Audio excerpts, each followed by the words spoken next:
Bonsoir Wendy, bonsoir Stéphane Richard. Bonsoir. Les temps s'annoncent un peu plus difficiles pour les grands opérateurs télécoms. Le marché est de plus en plus concurrentiel. En France, il y a l'arrivée de Free dans le mobile prochainement. Et puis, il y aura l'arrivée de la Poste comme opérateur virtuel. Ailleurs, on voit Microsoft qui fait un gros chèque pour racheter Skype, 8 milliards et demi de dollars. Skype est le pionnier du téléphone sur Internet. Alors on se dit que vous avez fort à faire et qu'un certain âge d'or pourrait toucher à sa fin. Est-ce qu'on a tort? L'équation n'est pas simple, Ouais. ça c'est certain. C'est vrai qu'on fait face sur notre principal marché qui est la France à une très forte pression concurrentielle.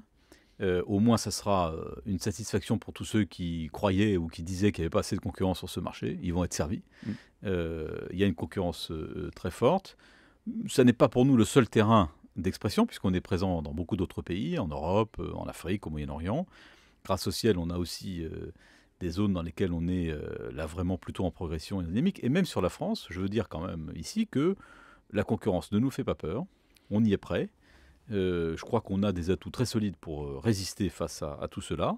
On a d'abord les hommes et les femmes du groupe en France. On Mhm. est près de 100 000. On est 39 000 à être en contact avec nos clients. Ça, c'est une force que les autres n'ont pas. On a aussi la puissance de notre réseau de distribution. On a plus de 1000 boutiques qui sont présentes partout sur le territoire en France. On a une politique qui est vraiment de monter en gamme en termes de qualité de service pour que cette révolution numérique dans laquelle nous vivons aujourd'hui, avec l'arrivée des smartphones, des tablettes, etc., puisse vraiment bénéficier au plus grand nombre.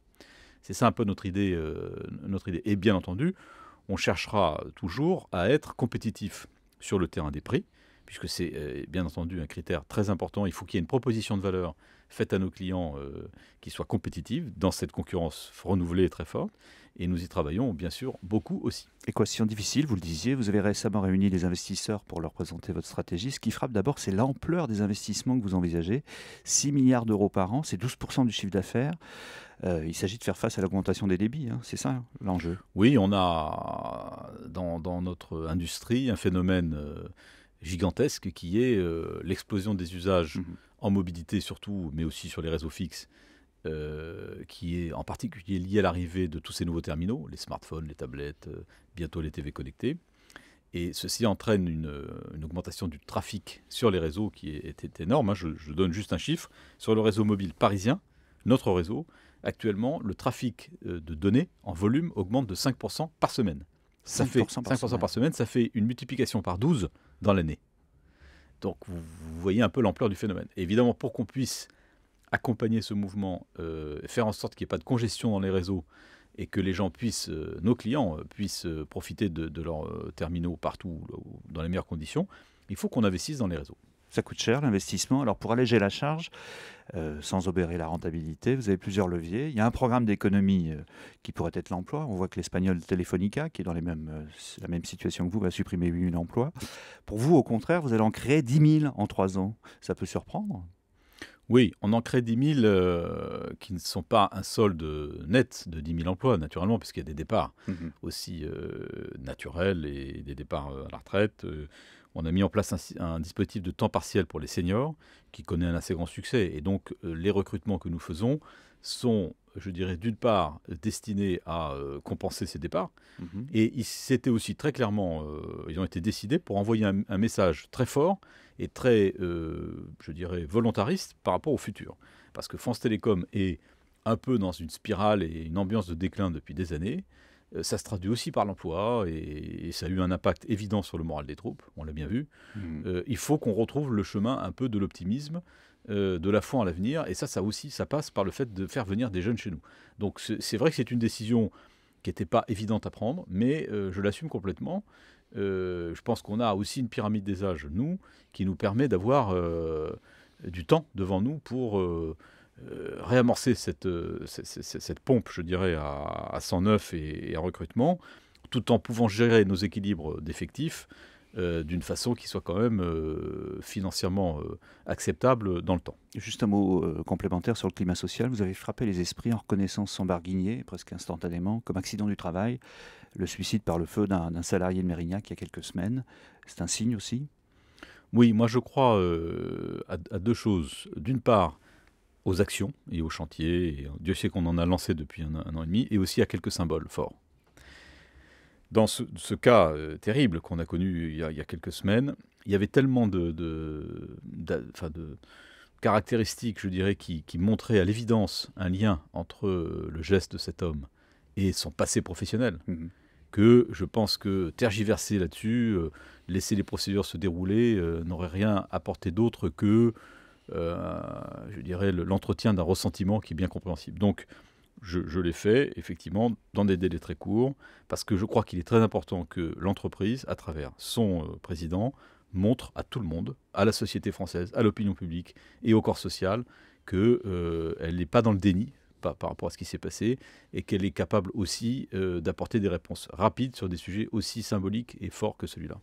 J'en reviens à votre stratégie. Vous avez récemment clarifié votre stratégie sur les contenus. Il y a eu la fusion d'Orange Cinéma avec TPS Star. Il se dit que vous pourriez vendre Orange Sport au Qatar, qui est par ailleurs candidat aux droits télé pour la Ligue 1 de football. Il y a du nouveau sur ce dossier? Alors on n'en est pas là. C'est vrai que Al Jazeera, donc le Qatar, La chaîne de télé Qatar, a fait une approche vers nous et a manifesté un intérêt pour entrer en discussion avec nous sur la reprise d'Orange Sport. C'est très récent, ça date vraiment de quelques jours. Il y a un tout premier contact qui est intervenu. Il est beaucoup trop tôt pour parler, je crois, de ce sujet-là. Moi, je rappelle quand même en 2 mots que pour nous, ce qui était important, c'est d'acter le fait qu'on ne serait plus un des grands payeurs des droits de diffusion de télévision de la Ligue de football. Parce que c'était ça pour nous, je dirais, le principal enjeu financier. Je rappelle, c'était plus de 200 millions d'euros par an. Bon. Donc ça, c'est fait. Tout le monde a bien compris qu'on ne serait pas candidat. D'ailleurs, maintenant, le processus est enclenché. Maintenant, les conditions dans lesquelles la chaîne Orange Sport va évoluer sont encore ouvertes. Parce que d'abord, on est assez fiers de ce qu'on a fait. On a quand même 413 000 abonnés à cette chaîne. C'est une chaîne de qualité, quoi qu'en disent certains. Il y a beaucoup de sports intéressants en France. Il n'y a pas que le football. Il y a des sports qui aimeraient bien et qui justifieraient complètement d'être un petit peu plus médiatisés qu'ils ne le sont aujourd'hui. On a un partenariat qui nous satisfait beaucoup avec le Comité national olympique français. Bon, donc, Al Jazeera n'est pas, je dirais, la seule option qu'on a sur la table. C'est vrai qu'elle existe, mais on va regarder tout ça calmement à partir du moment où on a acté, je dirais, notre sortie du système foot. Il y a 3 grands opérateurs aux États-Unis, 5 en Chine, il en reste 140 en Europe. Alors on se demande quand la vraie consolidation va avoir lieu. Est-ce qu'il faut analyser dans cette perspective votre rapprochement récent avec Deutsche Telekom? Alors c'est une vieille lune, mais là vous partagez quelques achats avec eux pour obtenir des prix auprès de vos fournisseurs. On a décidé avec Deutsche Telekom de vraiment pousser à bout, je dirais, toute une logique de coopération bénéfique pour les 2 groupes, en excluant le principe d'une fusion, a priori, parce que la fusion entre 2 mastodontes comme nous, on a l'État allemand pour Deutsche Telekom, français pour nous dans notre capitale. Deutsche Telekom a plus de 200 000 salariés, on en a nous 170 000. Donc franchement, constituer une entreprise unique à partir de 2 géants comme ces 2 entreprises, ça me paraît vraiment maximiser, je dirais, la difficulté dans l'exécution. En revanche, il y a beaucoup de choses à faire dans un terrain de coopération projet par projet, de façon très pragmatique. C'est ce que nous faisons avec Deutsche Telekom. Ceci étant dit, vous avez tout à fait raison de pointer l'extraordinaire contraste qu'il y a entre l'industrie des télécoms en Europe et ce qu'on voit partout ailleurs dans le monde, et en particulier aux États-Unis et en Chine. Et je le dis très simplement, ceci provient aussi du fait que l'Union européenne s'est construite sur le plan économique et industriel avec une vision qui est une vision exclusivement consumériste. Ouais. C'est-à-dire qu'on considère qu'on est dans un espace où il y a 400 millions de consommateurs et que la seule chose qui importe pour les autorités européennes, c'est la concurrence au bénéfice court terme du consommateur. On oublie que le consommateur, c'est aussi un salarié, c'est aussi un contribuable. Et franchement, quand on voit les résultats de cette politique depuis 20 ans, il y a de quoi être un peu alarmé. L'industrie des télécoms est moribonde en Europe. Nokia n'est pas en grande forme. Les équipementiers, aujourd'hui, vous le savez bien, pour les équipementiers qui restent européens, fabriquent tous en Chine. Donc, on a quand même fait un petit peu le désert. La question est aujourd'hui, est-ce qu'on va aller au bout de cet aveuglement qui a été l'aveuglement européen? Une forme de naïveté, hein. Oui, il n'y a pas de vision industrielle sur ce continent. Il y a une vision purement, exclusivement concurrentielle, consumériste, c'est tout. Et c'est d'autant plus paradoxal qu'aujourd'hui, on demande aux opérateurs d'investir massivement. C'est ce que vous disiez tout à l'heure. Et donc, moi, je pense que les autorités, européennes et françaises d'ailleurs, elles devraient d'abord et avant tout être obsédées par l'investissement. Comment peuvent-elles faire pour attirer des capitaux privés, pour investir dans les réseaux? C'est ça le point.